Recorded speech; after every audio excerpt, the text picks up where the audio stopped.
ایران کے 31 صوبوں میں سے ایک جنوب مشرق میں واقع کرمان صوبہ ہے، جس کے معروف شہر میہان کے وسط میں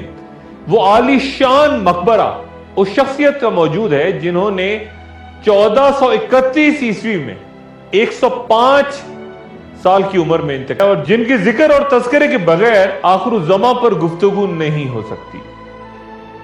اور وہ شخصیت ہے جناب نور الدین کی، تاریخ جنہیں حضرت نعمت اللہ ولی کے نام سے یاد کرتی ہے۔ ان کا سلسلہ نسب حضرت موسیٰ کاظم سے ملتا ہے اور وہ شام کے شہر حلب میں پیدا ہوئے۔ انہوں نے قرآن سید جلال الدین خوارزمی سے پڑھا، جبکہ علم کلام شیخ شمس الدین مکی سے مکہ المکرمہ میں حاصل کیا، اور اس دوران آپ 7 سال مکے میں مقیم رہے، اور پھر ایران، افغانستان، مصر، شام، سمرقند، تبریز، ملتان اور کشمیر کا سفر بھی کیا۔ وہ موسم سرما غاروں میں گزارتے، اور لوگوں نے اس دوران ہزاروں کی تعداد میں ان کی بزرگی اور کرامات کا اعتراف کیا، اور پھر وہ ایران میں یزد کے علاقے میں گئے جہاں انہوں نے خانقاہ تعمیر کی۔ وہاں لوگ دور دور سے آتے، اور وہیں جب ان کا انتقال ہوا تو سلطان شہاب الدین بہمی نے ان کا مقبرہ تعمیر کیا۔ شاہ نعمت اللہ ولی غالباً اللہ کے ان برگزیدہ بندوں میں سے تھے جن کے بارے میں رسول اللہ صلی اللہ علیہ وآلہ وسلم کا ارشاد کہ میری امت کے بعض علماء بنی اسرائیل کے پیغمبروں کی طرح ہوں گے۔ صوفیہ کے نزدیک یہ گروہ اولیاء مراد کہلاتا ہے کہ اللہ تعالیٰ جب چاہے اپنی خصوصی عنایت سے ولی، ابدال، قطب اور غوث جیسے اعلیٰ و عرفہ مراتب پر انہیں فائز کر دیتا ہے۔ حضرت نعمت اللہ ولی آج سے تقریباً 855 سال پہلے گزرے ہیں، اور ان کے ہزاروں فارسی اشعار پر مشتمل دیوان کے علاوہ ایک قصیدہ بہت مشہور ہے جس میں انہوں نے آنے والے دور کی پیش گوئیاں فارسی اشعار کی صورت کی ہیں، جو کہ حیران کن حد تک حرف بحرف کچھ اس طرح درست نظر آتی ہیں کہ انہوں نے 100 سے 700 سال بعد آنے والے برِ صغیر کے بادشاہوں کے نام تک ترتیب کے ساتھ بیان کر دیے، جب کہ تب وہ پیدا بھی نہیں ہوئے تھے وہ بادشاہ۔ مثلا مغل بادشاہ تیمور کا تذکرہ ان کے اشعار میں بادشاہ کی پیدائش سے 200 سال پہلے کا ہے۔ اسی طرح لودھی خاندان کے حکمرانوں سکندر لودھی اور ابراہیم لودھی کا ذکر ان کے ہاں ملتا ہے، اور پھر مغلیہ خاندان کے بابر، ہمایوں، شیر شاہ سوری جو درمیان میں آئے، اکبر، جہانگیر، شاہ جہاں، سب کے قصے ناموں کے ساتھ بیان کرتے نعمت اللہ شاہ ولی پھر انگریزوں کی آمد کا احوال بھی بیان کرتے ہیں۔ صرف ہندوستان کے ہی نہیں بلکہ وہ حجابات کے تمام پردے اٹھاتے ہیں جو آخر الزماں تک پیش آنے والے کم و بیش تمام واقعات اور حوادث کو اپنے قصیدوں میں پھر وہ بیان کرتے نظر آتے ہیں۔ کئی قصیدوں میں وہ پیدا شد کی ردلیف استعمال کرتے ہیں، یعنی پیدا ہوگا یہ کہہ کے بات کرتے ہیں، اور بعض مقام پہ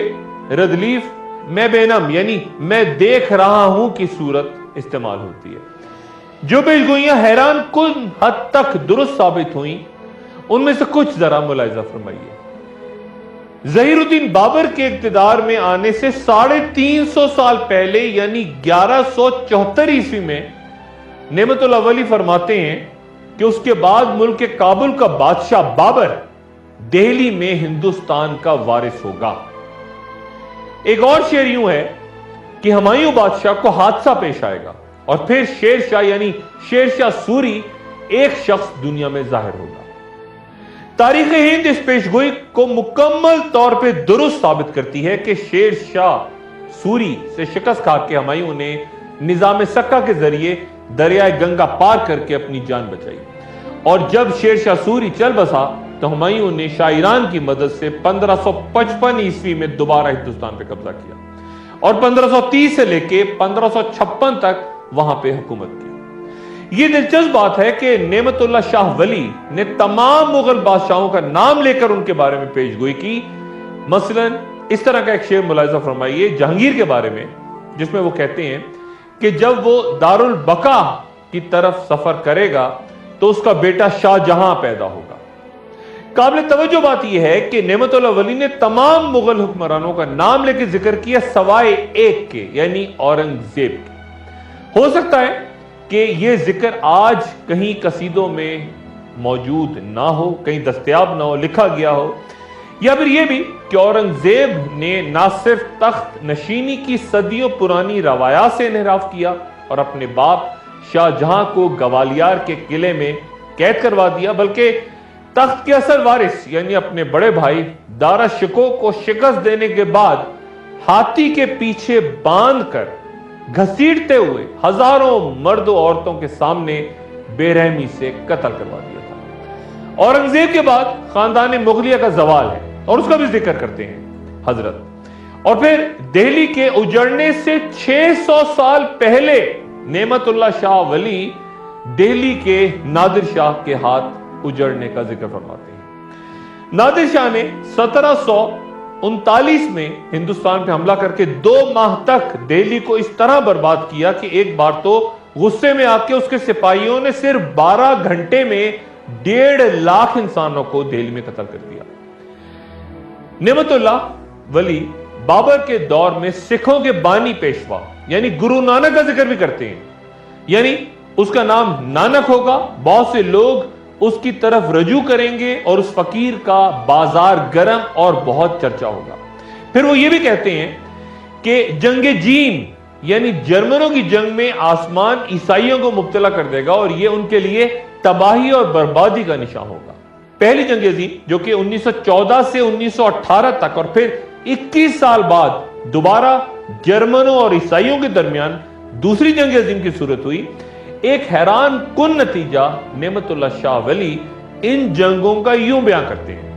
यानी अगरचा अहले बरतानिया जर्मनों पर फतह पा लेंगे लेकिन फिर बेहद कमजोर हो जाएंगे। और फिर वो फरमाते हैं कि अगरचा अंग्रेज हिंदुस्तान को खुद ही छोड़ जाएंगे मगर वो लोगों में एक जानलेवा झगड़ा छोड़ के जाएंगे। गौर कीजिए, यहां नेमतुल्लाह शाह वली मसला कश्मीर का जिक्र फरमा रहे हैं। और फिर वो कई साल बाद सकूत ढाका के पेशगोई भी करते हैं, यानी मुसलमानों पर अपने मुल्क की जमीन तंग हो जाएगी और तबाही और बर्बादी उनकी तकदीर में जाहिर होगी। फिर नेमतुल्लाह शाह वली 1965 की जंग का तस्करा इन दिनों कितने डेज में ही लड़ी गई उसकी मुद्दत के साथ बयान करते हैं और फरमाते हैं कि 17 रोज की जंग के बाद अल्लाह के फजल करम से इस्लाम की गाजी खूरेजी करके कामयाब होंगे। माजी में हैरान कुन हद तक दुरुस्त होती पेशगोइयों के बाद जरा जमाने हाल की पेशगोई पर नजर डालें और फिर मैं आपको यह बताऊंगा कि नेमतुल्लाह शाह वली मुस्तकबिल के बारे में क्या कहते हैं। असर हाजिर के बारे में बेशुमार उनकी रवायात, लेकिन एक शेर जरा मुलाहिजा फरमाइए, यानी इस वक्त किसी को अहले हक ना देखेगा, लोग चोर और डाकुओं के सर पे दस्तार रखेंगे। आखिर ज़मा के बारे में 855 साल पहले नेमतुल्लाह वली की पेशगोइयां इंतहाई अहम तस्वुर होती हैं कि माजी और हाल में उनकी तमाम की तमाम जितनी बातें उन्होंने कही वो हूबहू पूरी हुई। मुस्तकबिल के किसी दौर के बारे में वो फरमाते हैं कि उस वाक़े के बाद, किस वाक़े के बाद ये वाज़ेह रही कि वो कहते हैं कि उस वाक़े के बाद हिंदुस्तान में एक शोरिश जाहिर होगी और उस सरजमीन पे फितना फसाद बपा होगा। किस वाक़े ने ये हंगामा शुरू किया इसके बारे में जैसे मैंने पहले बयान किया कोई नहीं जानता। फिर वो कहते हैं कि यानी इस कलफिशार के वक्त बुत परस्त कौम कलमा गो मुसलमानों पर अपने हिंदुआना कहर गजब के साथ जाहिर होगी। इस जंग के दौरान यहां लड़ते मुसलमानों के बारे में 3-4 अशार इंतहाई तवज्जो तलब है, यानी उनकी मदद के लिए शुमाल मशरिक की तरफ से फतह हासिल करवाने के लिए गायबाना मदद आएगी। फिर वो कहते हैं यानी तुर्की, अरब, ईरान और मशरिक वुस्ता से इमदाद के लिए उनके पास लोग दीवानावार आएंगे। और फिर इस जंग में इत्तेहाद कैसे होगा इस बारे में उनका यह शेर मुलाहिजा करें, यानी तुर्की, चीन और ईरान वाले ये भी सब यकजा हो जाएंगे और ये सब भी हिंदुस्तान को गाजियाना तौर पे फतह करवाएंगे। ये जंग किस कदर खूरेज होगी इस बारे में नेमतुल्लाह शाह वली फरमाते हैं कि दरिया अटक काफिरों के खून से 3 मरतबा भर के जारी होगा। इस शेर की समझ बूझ उस वक्त तक नामुमकिन है जब तक उस पेशगोई पे नजर ना डाल लें जिसके बारे में वो फरमाते हैं, यानी पंजाब, शहर लाहौर, मुल्क कश्मीर, नुसरत शुदा आजाद कश्मीर यानी दरिया गंगा और दरिया जमुना का इलाका और बंजोर शहर मुसलमान फतह कर लेंगे। बहुत से साहिब इल्म इन पेशगोइयों को उन अहादीस के साथ उनके तनाजुर में देखते हैं जहां पे जिक्र हुआ है गज़वाए हिंद का। तीसरी मुतवक्को जंग अज़ीम के बारे में नेमत शाह वली फरमाते हैं, यानी हिंद की तरह मगरिब की तकदीर भी खराब होगी और तीसरी जंग शुरू हो जाएगी। फिर उनका कहना है, यानी इस बड़ी जंग में शिकस्त खुर्दा जर्मनी या जापान रूस के साथ बराबरी करेगा या मिल जाएगा और इस जंग में जहन्नुमी किस्म के इंतहाई मोहलक आतिशी हथियार इस्तेमाल होंगे। नेमतुल्लाह शाह वली के मुताबिक यानी अचानक हज के दिनों में इमाम मेहदी जाहिर होंगे और यह तमाम दुनिया में बात मशहूर हो जाएगी। उसके बाद इस्फहान शहर से दज्जाल जाहिर होगा, इस्फहान शहर से,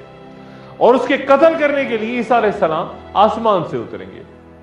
और एक शेर इन पेशगोइयों के नाजुक तरीन मरहले पे नेमतुल्लाह शाह वली का यूं है कि ऐ नेमतुल्लाह शाह, खामोश हो जा, रब के राजों को जाहिर ना कर।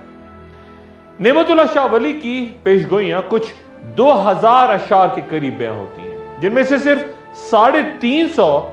अब आज के वक्त दस्तयाब हैं